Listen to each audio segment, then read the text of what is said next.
शरणं गच्छामि धम्मं शरणं गच्छामि संघं। बौद्ध धर्म के ग्रंथ में आगे कहा है कि हे राजा, आप इस प्रकार व्यवहार कीजिए जो चीज आपको नुकसान ना कर सके या बर्बाद ना कर सके या आपको बर्बादी की ओर ना ढकेल दे।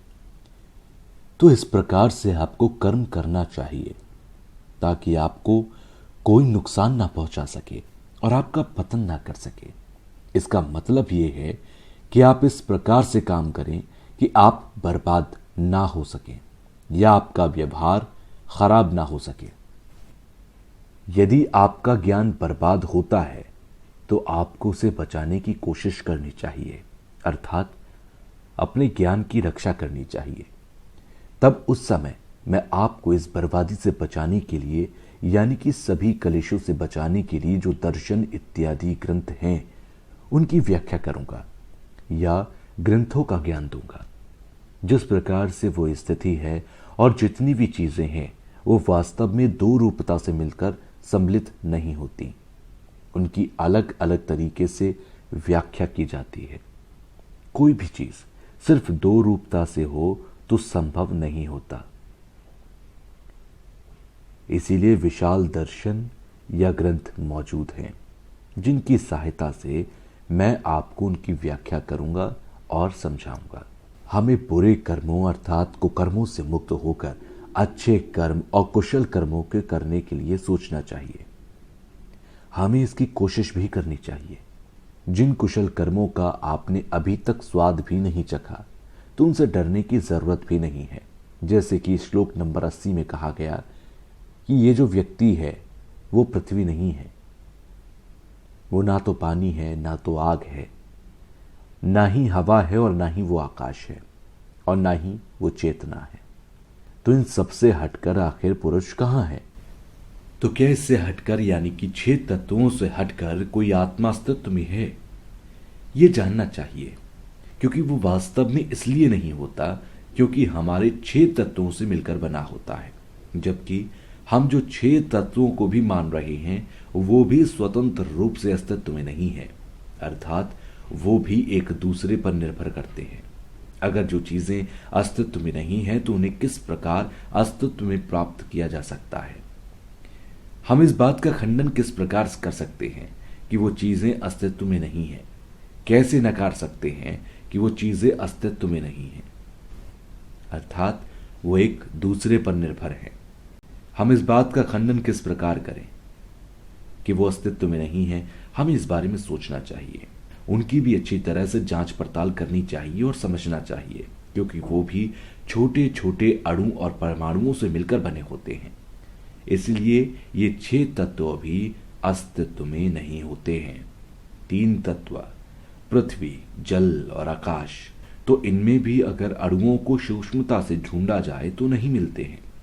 इसी प्रकार यदि हम आत्मा या फिर मैं की बात करें तो वो भी हमें ढूंढने से नहीं मिलता है। इसी प्रकार जितने भी सत्य या पुद्गल हैं उन सब को इनसे जोड़ा जा सकता है कि सारे के सारे तत्व मैं इत्यादि मिथ्या दृष्टि है। पृथ्वी, जल, आकाश, हवा और वायु ये स्वयं से अस्तित्व में नहीं है, ये एक दूसरे पर निर्भर होकर ही अस्तित्व में आते हैं। जब वे वापस में अलग अलग हो जाते हैं तो जब पुरुष या किसी व्यक्ति की बात की जाती है तो उसका अस्तित्व ही समाप्त हो जाता है। यदि एक तत्व गायब हो जाता है तो माना जाता है कि दूसरा तत्व भी गायब हो गया है। 5 तत्व संगठित होकर ही किसी व्यक्ति की उत्पत्ति करते हैं।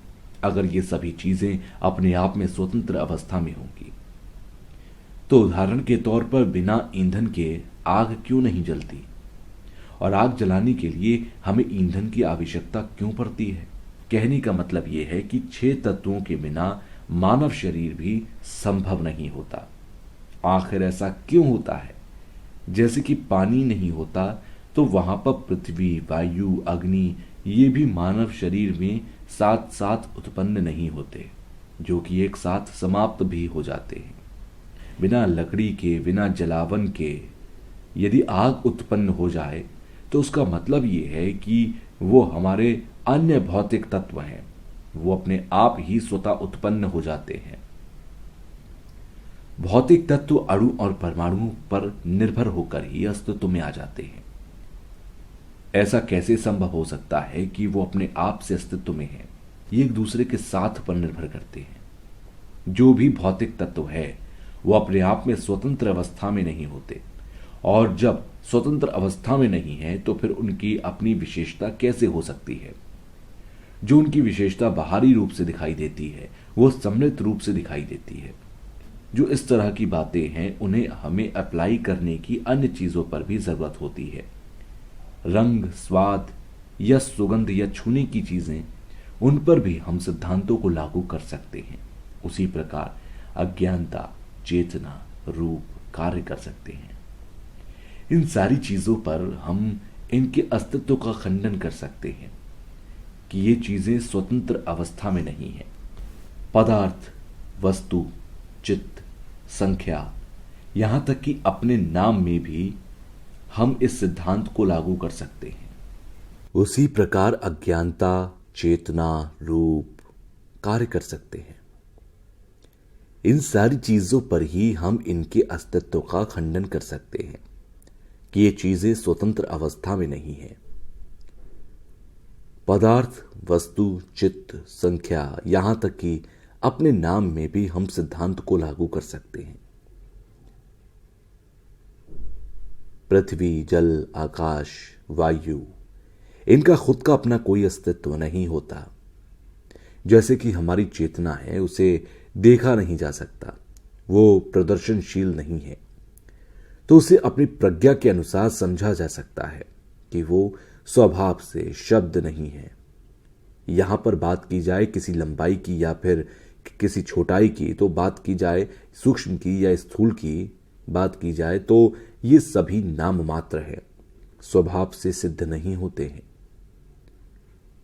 जो चीजें चित्त के रूप में आ चुकी हैं वो वास्तव में स्वभाव से सिद्ध नहीं है। जो भी सत्यता है या जिसे हम सत्यता मान बैठे हैं, उसे हमने अज्ञानतावश अपने मन और दिमाग के द्वारा सत्य मान लिया है।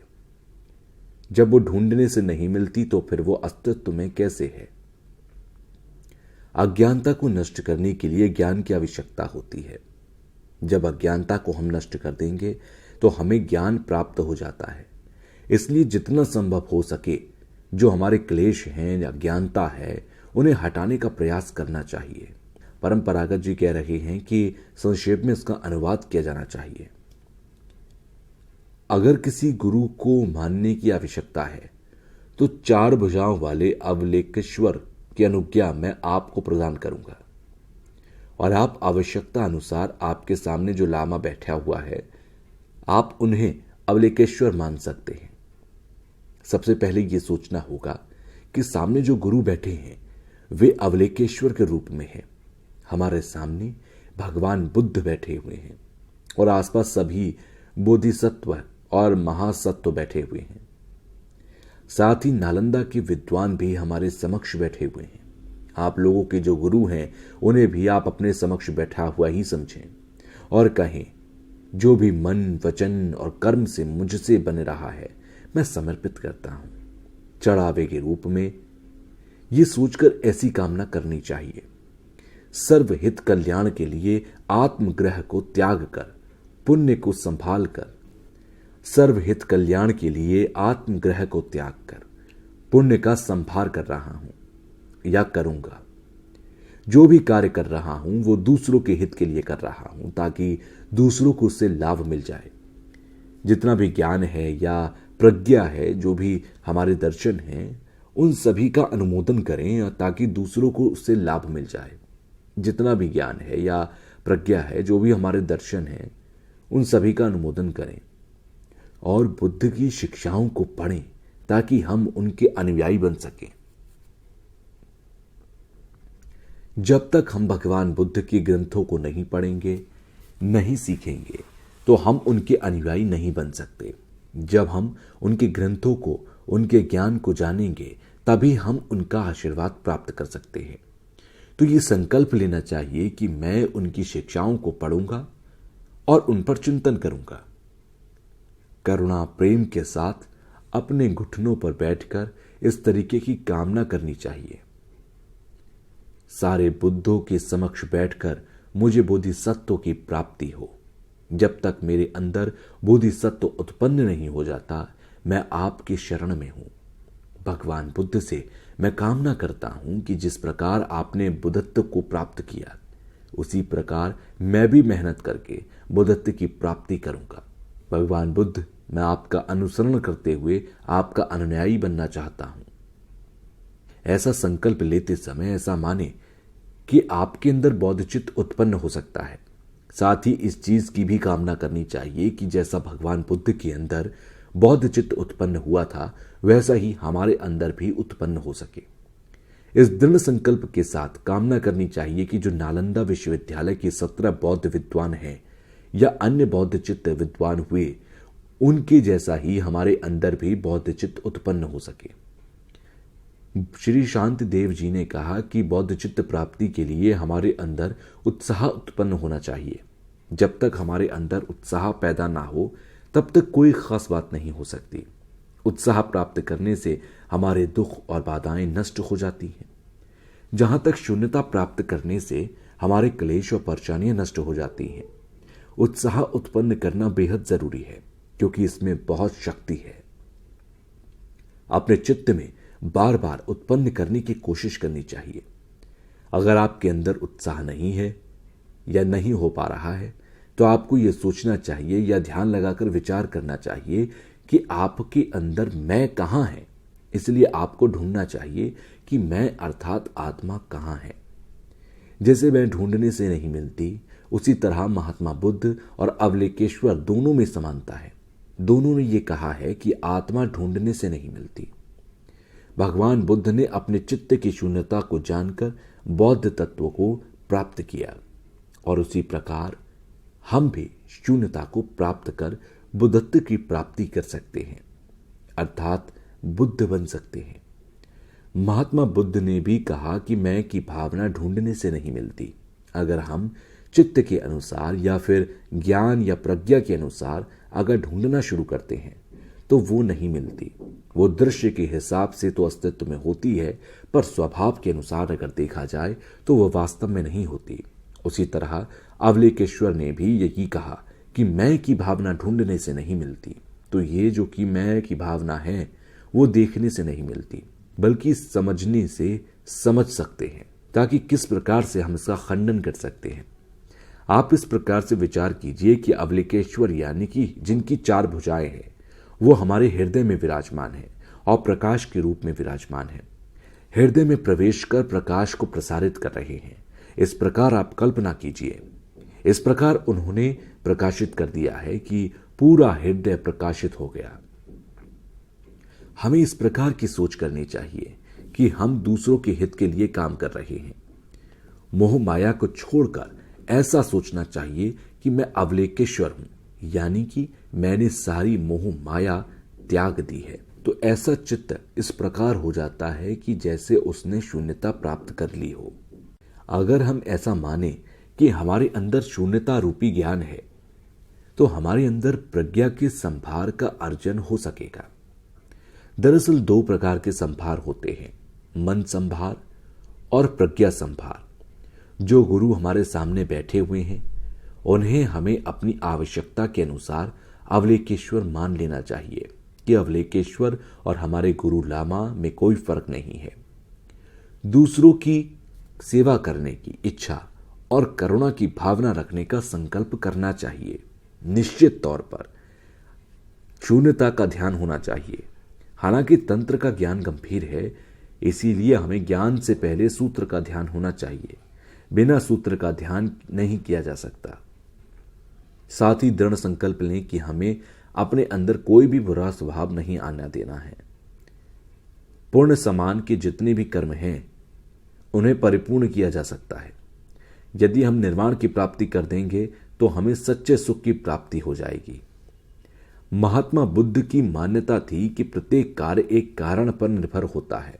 अर्थात संसार का कोई भी कार्य अकारण नहीं होता। सृष्टि की समस्त घटनाएं एक क्रम में हो रही हैं और एक घटना अथवा कार्य दूसरे कार्य के लिए कारण बन जाता है। अज्ञानता से मोक्ष प्राप्त नहीं किया जा सकता। तो मोक्ष प्राप्त करने के लिए अज्ञानता रूपी अंधकार को दूर करना बेहद जरूरी है। जब तक अज्ञानता रहेगी, मनुष्य अपने कलेशों और परेशानियों से छुटकारा नहीं पा सकता, अर्थात उसे मोक्ष प्राप्त नहीं हो सकता। इसलिए मोक्ष प्राप्त करने के लिए अज्ञानता को काटना बहुत जरूरी होता है। शरणं गच्छामि धम्मं शरणं गच्छामि